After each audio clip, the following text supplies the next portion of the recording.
lot of us take our lives for granted. We look at people in the news, victims of crime, accidents, disasters, spare them with a passing thought, and think, that would never be us. We take little risks that could possibly turn into big disasters, but more often than not, nothing happens, and we carry on with our lives. I was one of those people, a little daring, a lot more stupid. I thought that I could handle 2 drinks, but it never occurred to me that I didn't need to be flat out drunk to fuck up. That just a little blurring of my eyes would be enough to swerve off the road and crash. That the last thing I remembered would be blood dripping down my chin, and a foggy figure outside my window. And now, we come to my current predicament. I woke up at around 11 a.m., but the first thing that I noticed was that something felt off. My body was too light. My hair tickled my elbows. It was long, longer than I'd ever kept it. I finally decided to look around, and it looked like a teenager's room. There were posters on the walls and those LED strips that everyone was putting up in their rooms. A feeling of dread started to settle in my stomach, and I began to look around for a mirror. I eventually found one in the closet, and it took everything I had in me to not scream. An unfamiliar face stared back at me.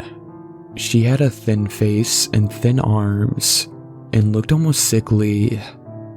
Emily. That was the girl's name. I don't know how, but I somehow knew. Out of the corner of my eye, I saw something like a silhouette move. I quickly took a look around the room, but there was nothing there. I looked back into the mirror and for a split second, saw my own face looking back, which I almost didn't notice because it was so normal, until I blinked and saw the girl's face staring back.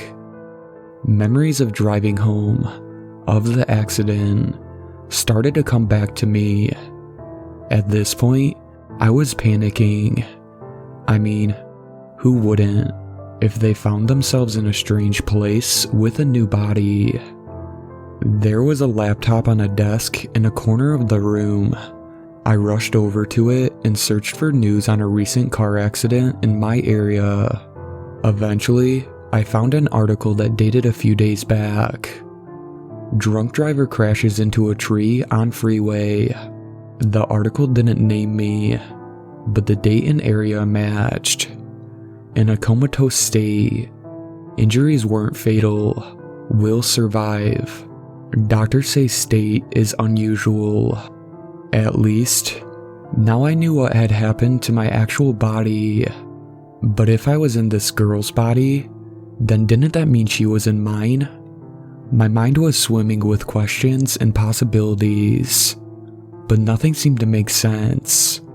But first, I needed to know where I was and how I'd switch bodies with someone. I decided to get out of the room. This was my first time seeing this house, but I felt like I knew it as if I had grown up in it. I went down to the dining area. There was a middle-aged woman sitting at the dining table. "Look who finally decided to come out of her room," she said. I felt mildly annoyed at that statement, but said nothing. The word "mom" came to my head. I didn't reply. I didn't know how her daughter would have replied, and I didn't want to risk suspicion. So I took some cereal and went back up. This body was very hungry. I locked the door behind me. There was a phone on the bed, so I grabbed it and sat down.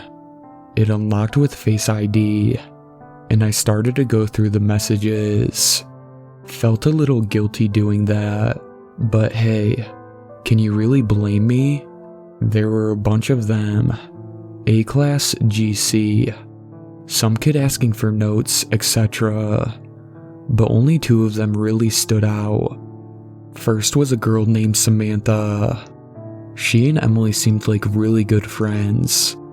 Older messages were mostly memes and jokes, but on scrolling down, the texts were replied at longer intervals, and they seemed to have argued about something. Teenage drama, probably. I didn't care. Second was a guy named Chris. Most of his texts were angry, demanding something, or in general abusive. She hadn't replied much, except in an occasional okay or yes. A text dating a few days back had a meeting time and a spot given. He told me to bring it, or else I would regret crossing him. I looked at the date on the phone. The date he sent was today at 7 p.m. I looked at the clock. It was around 2 in the afternoon. I was in my car, driving home, when I noticed something in my rear view mirror. You know how sometimes you look at a silhouette that looks like a person, but then you switch on the lights and it's just your jacket? The figure in the rear view mirror gave me that same feeling. "Why did you kill him?" A voice asked me. "What? Why did you kill him? Kill who?" The voice was now screaming the same thing over and over again. "Why did you kill him? Why did you kill him? Why did you?" I woke up in a cold sweat. The dream had unsettled me. At some point, I had fallen asleep. It was 6 p.m. now. I remembered the text about the meeting. Now, common sense would tell me not to meet a person who only talked in swears, but I had no idea about this situation and needed to figure out how I might regret crossing him. Plus, a 16-something kid didn't scare me that much. I threw a jacket on top of what I was already wearing and grabbed a small purse to carry the phone. I typed the address into the Maps app. It wasn't that far, so I decided to just walk. On my way out, I saw the mom. Today was a Sunday, so I figured that she'd still be home, and quickly realized that I'd probably need to make up an excuse to explain where I was going. She was working on something on her laptop, and to my surprise, didn't say anything as I headed out the door.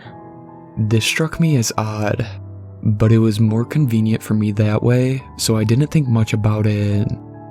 The meeting spot was a warehouse. It didn't seem like it was still in use, indicated by the graffiti that marked the walls and the doors that creaked with disuse. Chris was sitting in one corner and smoking a cigarette. "You're late, bitch," he said. I didn't like this guy at all. "So, why did you call me here?" I asked. "Huh? Did you hit your head or something? Where's my fucking money, bitch?" It seemed like Emily owed him something. I looked around the warehouse. There were some discarded little Ziploc bags on the floor. Drugs. So that's what Emily owed him for. "Don't tell me you forgot. You know what happens to people who can't pay back, right?" He started to pull a knife from his pocket, probably to scare me. "This will teach you not to forget my payment next time." It happened so fast. He brought the knife near my arm to slash me, but I caught his arm.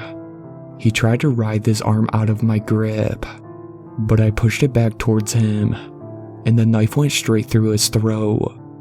He gurgled something and slumped to the floor. I couldn't move.